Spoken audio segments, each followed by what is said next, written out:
Authored by a veteran chemistry teacher, Abdul Shakur, these two textbooks provide all the essentials that would not only enable students to master grade 11 chemistry, but to excel at the next higher level in this subject.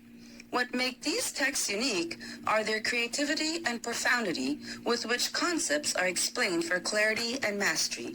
The following is one of a set of 44 different tutorials created by the author, using materials primarily from the text Chemistry 11 in Focus. I hope you enjoyed this video. If you liked it, please give it a thumbs up and don't forget to subscribe. We will see you in the next video and thank you for watching. Today our lesson deals with the concept of isotopy, and it begins on page 19 and ends on page 25 from the text Chemistry 11 in Focus. We'll be talking about relative atomic mass, isotopes, nuclear reactions, radioactive decay, and half-life. What is relative atomic mass? Up to the latter part of the 18th century, hydrogen, being the lightest known element to chemists, was assigned an atomic mass of 1 AMU. Every other element was then assigned an atomic mass relative to that of hydrogen, okay? So you see it has one proton alone, it has a 1 AMU, and every other element was then assigned atomic mass relative to that, how many times they think these other elements here were as heavy as hydrogen atom. So it said that this was the basis for which relative atomic mass was ascribed to any newly discovered element until 1961, when carbon-12 was chosen as a new reference. Using this new reference, a mass of 1 AMU, or 1 U, is considered to be the same as 1/12 of a carbon-12 atom. So of course you can take what 1 AMU to be by dividing this here carbon-12 by 12, and that is what 1 AMU is said to be, and it's said to be more accurate than what it was said to be for hydrogen. The discovery of isotopes. Pierre and Marie Curie were the first to discover that radiations emanated from the elements polonium and radium. The fact that atoms of these elements change their masses as they produce radiations until they become stable inspired British chemist Frederick Soddy in 1906 to propose that atoms of an element can have more than one mass. His proposal was proven to be true when lead extracted from different sources contained atoms with two different masses, 206 and 208 AMU respectively. He called these atoms isotopes of lead. So that's what isotopes are. Okay, atoms of the same element having the same atomic number Z but different mass number A. Now, before we go further, I think it is useful that we review standard atomic notation. And the standard atomic notation that we will be reviewing here is that for the isotope sodium-23. Three features are given in the standard atomic notation of an atom. You're given its symbol, in this case it's Na for sodium, and you're given two numbers, one at the top and one at the bottom. The bottom number is called its atomic number, which in this case is 11, and that indicates the number of protons that the atom has. The upper number is called the mass number, and it is given the symbol A, and that represents the number of protons and neutrons in the nucleus. But you can see here that the number of protons are given, but you do not get the number of neutrons. But now you know that this number here, 23 is equal to the sum of number of protons and neutrons. How do we find this guy here? What do? You subtract 11 from 23, and of course now you end up with 12. So the number of neutrons inside here will be, 12. So that's how you find the number of neutrons, You take A and you minus Z. In this case, 23 It's a minus 11, and you end up with that. Now that we know that the mass of one proton is equal to the mass of a neutron, and you have 11 protons and 12 neutrons, then this atom here should have a mass number of 23 AMU. Another thing is that you do not see the number of electrons here, but note that every atom is electrically neutral. Now that we have 11 protons that contribute a charge of 11 positive, there must be 11 electrons, since each electron is negative, so that you have 11 negative charges, so that when you add up all of these here, they give you a net charge of 0.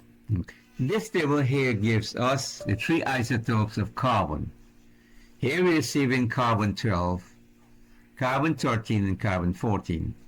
The thing that is common about all these isotopes is their atomic number, which indicates the number of protons, and in this case we have seen that you have 6 protons each. But you can see that the number of neutrons in each case is different.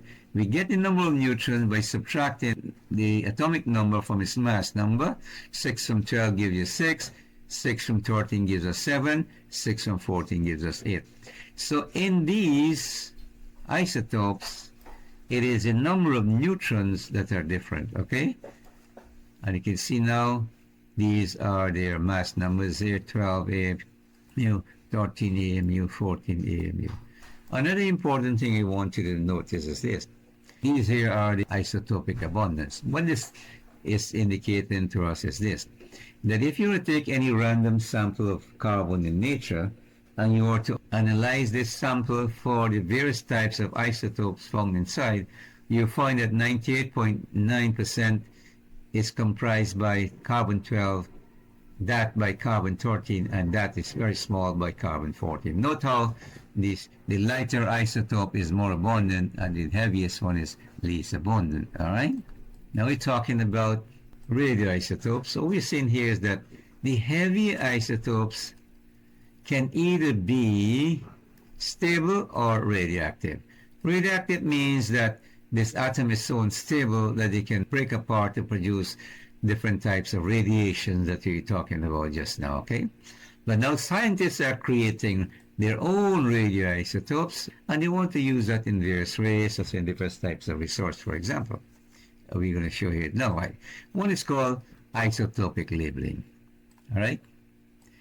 Now, what they can do is this. They can use these heavy isotopes such as nitrogen-15 and carbon-13 and incorporate these into certain molecules. For example, an amino acid or something that they want to study. They want to see how these are metabolized, how they're absorbed or excreted by living organisms. So, for example, if you wanted to study how a specific amino acid is metabolized in the human body, what they will do, they'll replace a normal nitrogen-14 by nitrogen-15. So instead of the amino acid having nitrogen that is 14, is having heavier nitrogen, which is nitrogen-15, and that is fed to a person. So what they'll do now, they have different technological means to trace the concentration of the amino acid in different parts of the body to see where the concentrations are high, where the concentrations are low, and that will give them lots of information about how the particular amino acid is metabolized in the body, right? As something by the side here, there's an instrument called Jaeger Miller tube that's used to trace and measure radioactivity in the environment. Another application of radioisotopes is their use in nuclear medicine to make outlines of image organs more distinct and to determine how well blood is circulated through various tissues and organs of the body. In this method, an aqueous solution containing a radioisotope is inserted in the bloodstream and is subsequently scanned using different types of scanners to trace the presence of these radioisotopes in whichever tissue or organs are being investigated. How well these are detected can be used to make appropriate medical diagnosis. For example, if they're not well detected in some tissues of the heart, this could be indicative of some type of coronary heart disease, okay? Another thing about it is that radioisotopes can also be used to destroy cancer cells directly. Some types of cancers, such as brain prostate, and thyroid cancers can be treated by injecting radioactive pellets directly in the tumors that are found in these organs. This is to minimize damage to neighboring tissues that might involve invasive types of surgeries. For example, if there is a tumor in the brain, it is not wise for one to go deep into the brain there and do invasive surgery to remove the tumor. Instead, they use a fine needle and penetrate the skull to minimize damage to the neighboring neurons and inject radioactive pellet right into the tumor there. Okay? And these are some other applications here that I ask students to research. Now, this brings us to nuclear reactions. This figure here depicts a typical nucleus with red sphere representing the protons and blue sphere here representing the neutrons. Recall that a neutron is an extremely tiny part of the nucleus. And look how close these protons are together. One might want to ask the question, why is it that these being positively charged, why don't they repel each other and cause this nucleus here to break up spontaneously? The answer to this has to do with the existence of very strong short-range forces of attraction that exist between the nucleons, the protons and neutrons, which are responsible for maintaining the integrity of the nucleus. However, an important point must be made. For nuclear stability to endure, there must be a certain fixed ratio of the number of neutrons to the number of protons in the nucleus. This stabilizing ratio of neutrons to protons depends on the size of the nucleus. It will appear that for a small nuclei, the ratio of neutrons to protons is a 1-to-1, and for a medium nuclei, the ratio is 1.5-to-1, and some examples are given here. You can see oxygen is small, is 1-to-1 here, calcium 1-to-1, and nitrogen approximately 1-to-1. Okay, the medium one you can see for barium here, 81-56, mercury 120, and these represent a 1.5-to-1 ratio. All right.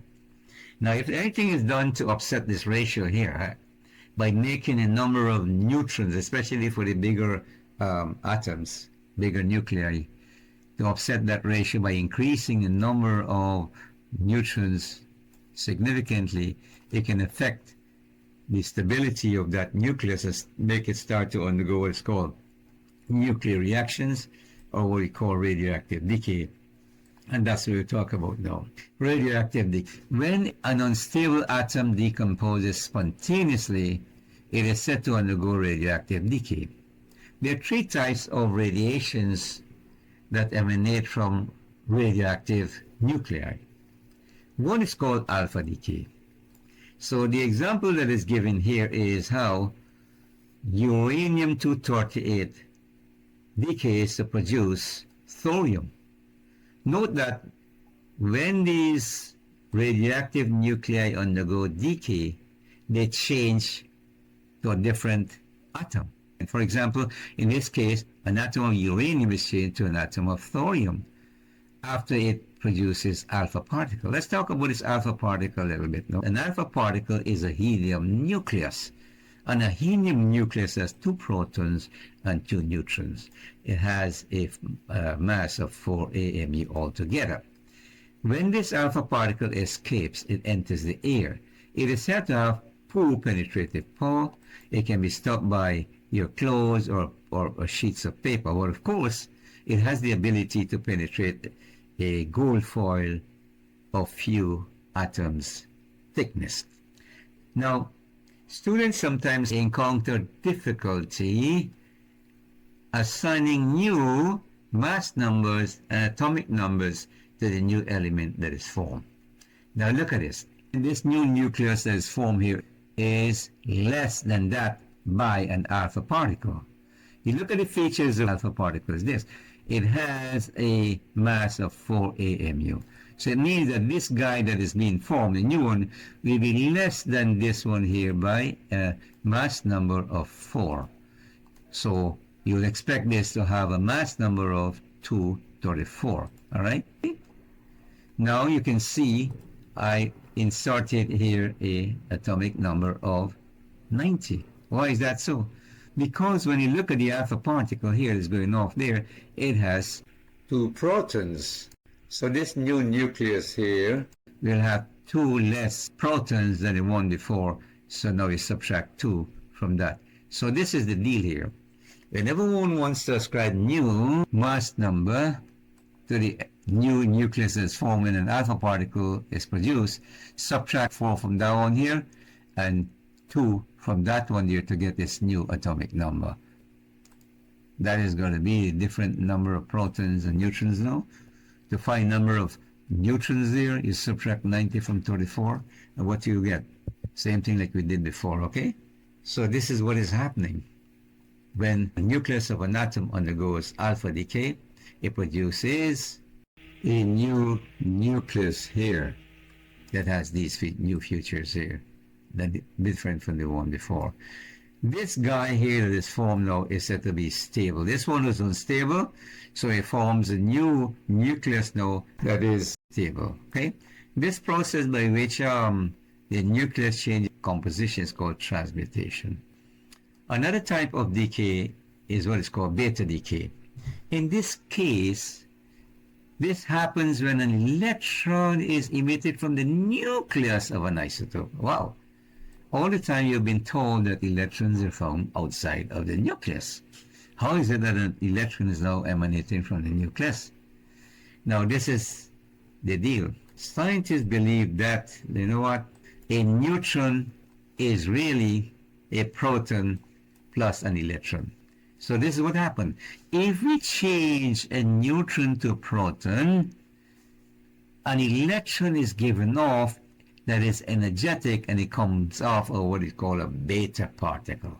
Features of the beta particle is that it can penetrate the skin, it can be stopped by a thin sheet of aluminum, and it can travel a few feet in air, okay? Now the example we're showing here is that of tritium undergoing a beta particle radiation. Here you see tritium has 1 proton and 2 neutrons. It has a mass number of 3 and an atomic number of 1. Now, how do we ascribe now new atomic number and mass number there? Did it lose any mass? The answer should be no. Therefore, its mass number should remain 3. But look what happens. This has 1 proton, it has an atomic number 1. So what happens now? It has 2 protons here. So you expect the atomic number to be 2. That is new atomic number, but it's the same mass number there. All we do is to maintain the same mass number here and just add 1 to its atomic number, and that is a new figures that will be assigned to this new atom that's formed there. Gamma radiation. Whenever an atom decays by producing either an alpha particle or a beta particle, it is said that the nucleus becomes excited. And then shortly after that, it gains stability. And because it is gaining stability, energy must be produced. And in this case, when that happens, a particle is produced that is called a gamma ray that is very, very energetic. The features of gamma rays is very similar to X-rays. It can be stopped only by a few inches of lead, and it can travel hundreds of meters in the air. And this is a guy that wreaks havoc on people whenever they have all these radioactive fallouts and radiation and stuff like that, because it has this great penetrating power, right? It can penetrate the skin, it can cause direct damages to the tissues of the body, it can cause mutation, different types of cancers and stuff like that. So the next thing that we were talking about is nuclear fission, okay? All right, well, thanks.